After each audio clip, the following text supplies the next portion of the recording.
o que fica para mim do Ícaro, e para mim a parte mais forte dele é a mensagem do trabalho, da família, de que a tua pátria é a tua família, e que o que enriquece é o trabalho. Então, assim, o Ícaro mudou coisas na minha vida que realmente são determinantes e validou coisas incríveis que eu já tinha, mas tinha um medinho, uma vergonhinha de botar para fora, e aí ele vem, coloca para fora e fala, não, então tá certo, se o Ícaro fala, eu também posso.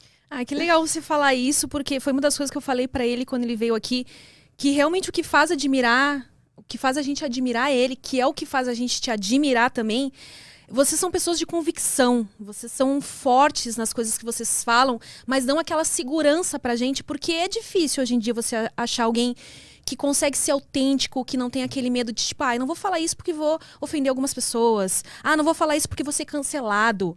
Vocês não. E vocês não ficam tentando convencer as pessoas a serem do jeito de vocês. Nossa, não, e é pelo contrário. Muito pelo contrário, Totalmente pelo contrário. Eu acho que esse destaque fica bem forte quando quando alguém vem me perguntar sobre alguma coisa de Deus, por exemplo, e eu recomendo que essa pessoa tenha mais comunhão com Deus possível. E aí alguém me diz, mas você não acredita em Deus, como é que você pode dizer para ela ter mais comunhão com Deus possível? E para mim é justamente isso. Eu não tenho a intenção de converter ninguém, não tenho a intenção de influenciar 100% alguém em alguma coisa que eu acho correto, mas eu tenho muito interesse no crescimento humano de todo mundo, porque todo mundo vive melhor quando cresce. Então, assim, sabe aquela coisa do gente feliz não enche o saco? Só que é isso de uma forma um pouco mais proseada, né? Então, o crescimento humano como um todo beneficia quem está em volta. E aí eu sei que você cresce melhor se eu não tentar te trazer para minha patotinha. Eu sei que você cresce melhor se você simplesmente se encontrar melhor e corrigir as suas arestas e colocar para fora aquilo que é bom para você.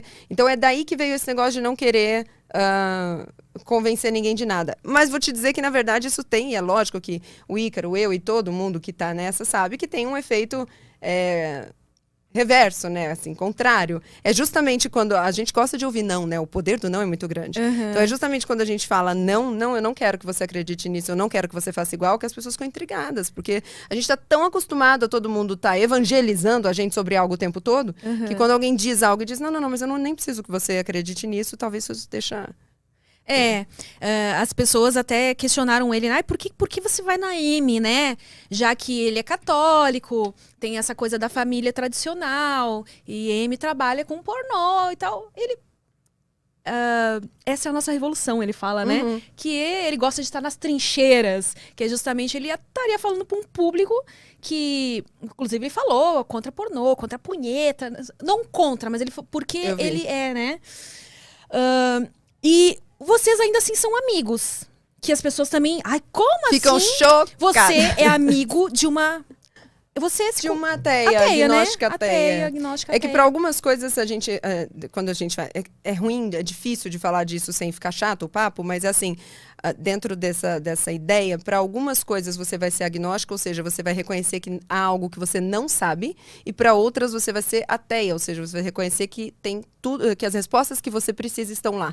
Então, dentro de um pensamento filosófico da existência de Deus, tem algumas coisas para as quais eu me consideraria ateia e outras para as quais eu me consideraria agnóstica, e não por falta não por um espaço que está aberto e que carece de algo, mas por, ao longo dos anos, eu ter chegado a essas conclusões. E aí, assim, por que então eu e o Ícaro, e eu e o Ítalo, por exemplo, que também é outro católico ferrenho, por que eu e a Cissa, minha amiga, que também é católica, que é a primeira vez que a gente se encontrou pessoalmente, porque a gente se conheceu na internet, a Cissa fez um sinal da cruz na minha testa e foi tão lindo. E eu me emocionei, e as pessoas que assistiram aquilo já assistiam a gente há muito tempo, também se emocionaram. E a galera da vanguarda que está vendo lembra desse momento. Por que eu consigo tão... Bom, meu próprio marido também, que também acredita em Deus, ele é adventista, sim. Isso eu não sabia. A minha família... Eu sou uma pessoa... Eu sou uma ateia sozinha, exatamente. Fora da curva. E por que dá certo? Por que funciona? Porque, basicamente, independente da crença de alguém, da religião de alguém, ou do partido político de alguém, da ideologia política de alguém, gostaria de pensar que estamos todos querendo que tudo seja melhor. E nessa de tudo seja melhor, a moralidade é o fim, é a base que a gente... É a base e o fim do que nós estamos buscando. Então, o cristianismo traz isso de uma forma tão perfeita que eu acho uma judiação, uma pena que os próprios cristãos não se valham da beleza que é o caminho a se trilhar dado pelo cristianismo. A mesma coisa acontece com o islamismo, a mesma coisa acontece com o judaísmo, a mesma coisa acontece com o budismo, que não é uma religião, mas é um estilo de vida e tem essa mesma base. E essa mesma coisa acontece com a ideologia pura de cada tentativa de melhorar o mundo. Então, assim, o Ícaro, e o Ítalo podem ser católicos, eu posso não ter uma religião, mas nós temos em comum essa busca por uma melhora da cena, do cenário. E o que une toda essa busca, e a única coisa pela qual a vida vale a pena, é o amor. Nossa, então, que lindo. Amor e conquistas são o sentido da vida. E amor e conquistas são coisas que um católico quer, ou pelo menos deveria querer, um evangélico quer, ou de repente deveria querer, um espírita, um bandista, um quimbandista, todo mundo. Por isso que a gente consegue conversar, se a gente mantiver o respeito e o amor em busca de conquista. Mas o que faz a gente te ouvir e prestar atenção nas coisas que você fala é que você realmente lê sobre, você estuda sobre. Você leu a Bíblia, você... Algumas vezes. Não só uma, né? Porque confesso que nunca li a Bíblia. É um livro grande, difícil, e para você ler mais... Tipo, a pessoa não vai entender lendo uma vez só, né? Na verdade, é porque eu vou te contar por que é algumas vezes. Quando se para estudar isso, não se lê de capa a capa. Então, a primeira coisa que é importante definir é diferente estudar e ler. Tem coisas que eu li e tem coisas que eu estudei. Pouco eu estudei, muito eu li. Porque não tem como, não adianta. Por mais que a gente tivesse 30 anos para fazer só isso, a gente não se aprofundaria totalmente em qualquer assunto. Então, eu comecei, como eu vim de uma família evangélica, e o meu padrasto era pastor de igreja evangélica, e eu trabalhava na igreja evangélica, eu estava lá, eu tive um programa na rádio por mais de um ano. E eu preguei nesse ano todo. Então, assim, esse era o meu meio. Então, eu comecei a estudar teologia do ponto de vista protestante com 12, 13 anos por aí. E como eu não ia fazer faculdade ainda, quando me formei e tudo mais, a gente não tinha dinheiro, não tinha muito como fazer, eu queria estudar algo como se fosse faculdade. Então, eu me dediquei bastante a estudar isso nessa época. Então, diferente de ler, eu me dediquei a estudar isso nessa época. Então, assim, você vai acabar lendo a Bíblia inteira, porque primeiro você vai ler o Velho Testamento para entendê-lo. Depois você vai se aprofundar no Pentateuco, que são os primeiros 5. Para isso, você vai precisar também olhar escatologia para poder entender o que vem depois em relação ao primeiro. Depois você vai ter uma chave bíblica que te guia a estudar assuntos na Bíblia inteira. Então, dentro de uma chave bíblica, você pode querer estudar amor. E você vê em todas as partes do texto bíblico onde está amor e tentar relacioná-las. Depois você vai estudar só a vida dos apóstolos. E depois Paulo é uma faculdade sozinha. Então você poderia estudar Paulo sozinho e ele ser todo um ano inteiro de pesquisas.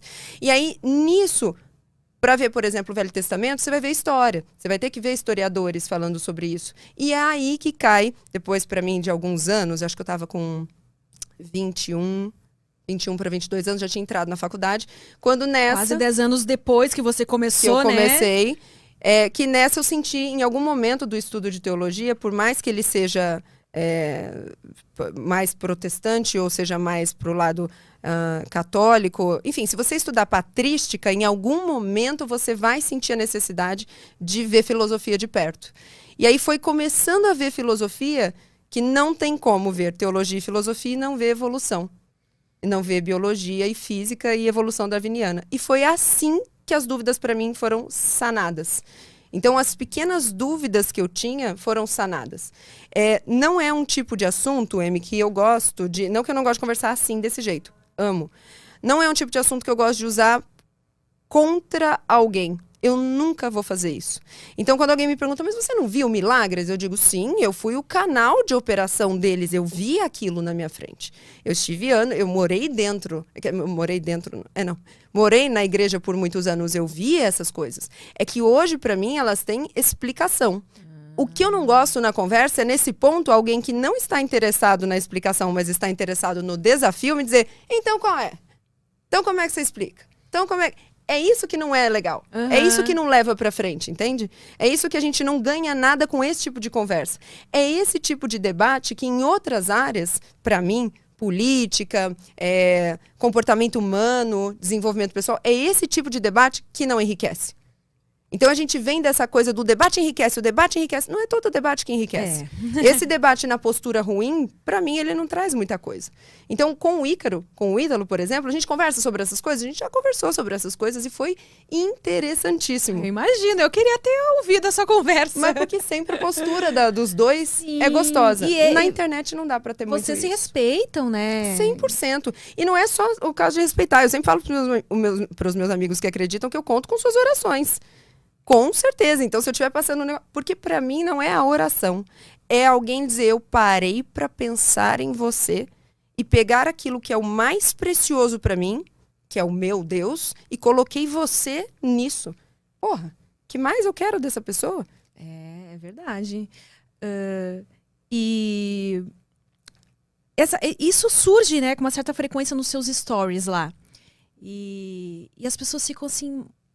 Ficam batendo nessa tecla, mas como assim? Por que, né, que você estuda sobre, você fala para as pessoas continuarem com a sua religião, mesmo você sendo... É engraçado como as pessoas elas não conseguem entender que sim, é possível pessoas discordarem e serem amigas e conversarem. Sim. Tem que argumentar, né? As pessoas não querem argumentar, elas querem simplesmente, não, eu acredito nisso, é assim e ponto final. E para mim o ponto mais importante disso, Amy, e o que mais deixa, eu noto que deixa as pessoas desconfortáveis, é quando eu pontuo que para a maioria dessas questões eu não tenho uma resposta. É que eu me sinto muito à vontade de não ter essa resposta. E é libertador poder dizer isso, Sim. né? Eu não sei. Eu me sinto à vontade. Eu não tenho as respostas, eu não tenho todas as respostas. E das coisas que eu sinto que tenho a resposta, elas estão o tempo todo à prova. Então não tem nada que eu tenha uma certeza absoluta. E a frase que eu costumo usar sobre isso, que é a frase do Dr. Souto, que é um mentor para mim na nutrição, é que eu me rendo às evidências. Então, assim, sempre que houverem evidências de uma nova verdade, eu não vou ter problema nenhum em mudar, mas nenhum mesmo. E é justamente isso que, às vezes, um olhar não treinado chama de... qual que é a palavra que eles usam? Que não é hipócrita, mas é contraditório. Porque eu, por ser bem expansiva, intensa, tranquilidade para falar alto e tudo mais, então eu não tenho problema nenhum em vir aqui agora e falar tudo isso e de repente daqui 6 semanas eu estudei outras coisas, tive outras respostas e eu vou num outro podcast e falo com essa mesma intensidade uma coisa completamente diferente e eu vou ouvir de alguém que não tem esse olho treinado contraditório isso, hein? E eu vou dizer, sim, porque somos. Porque se não formos nesse ponto, aí é que a coisa azeda.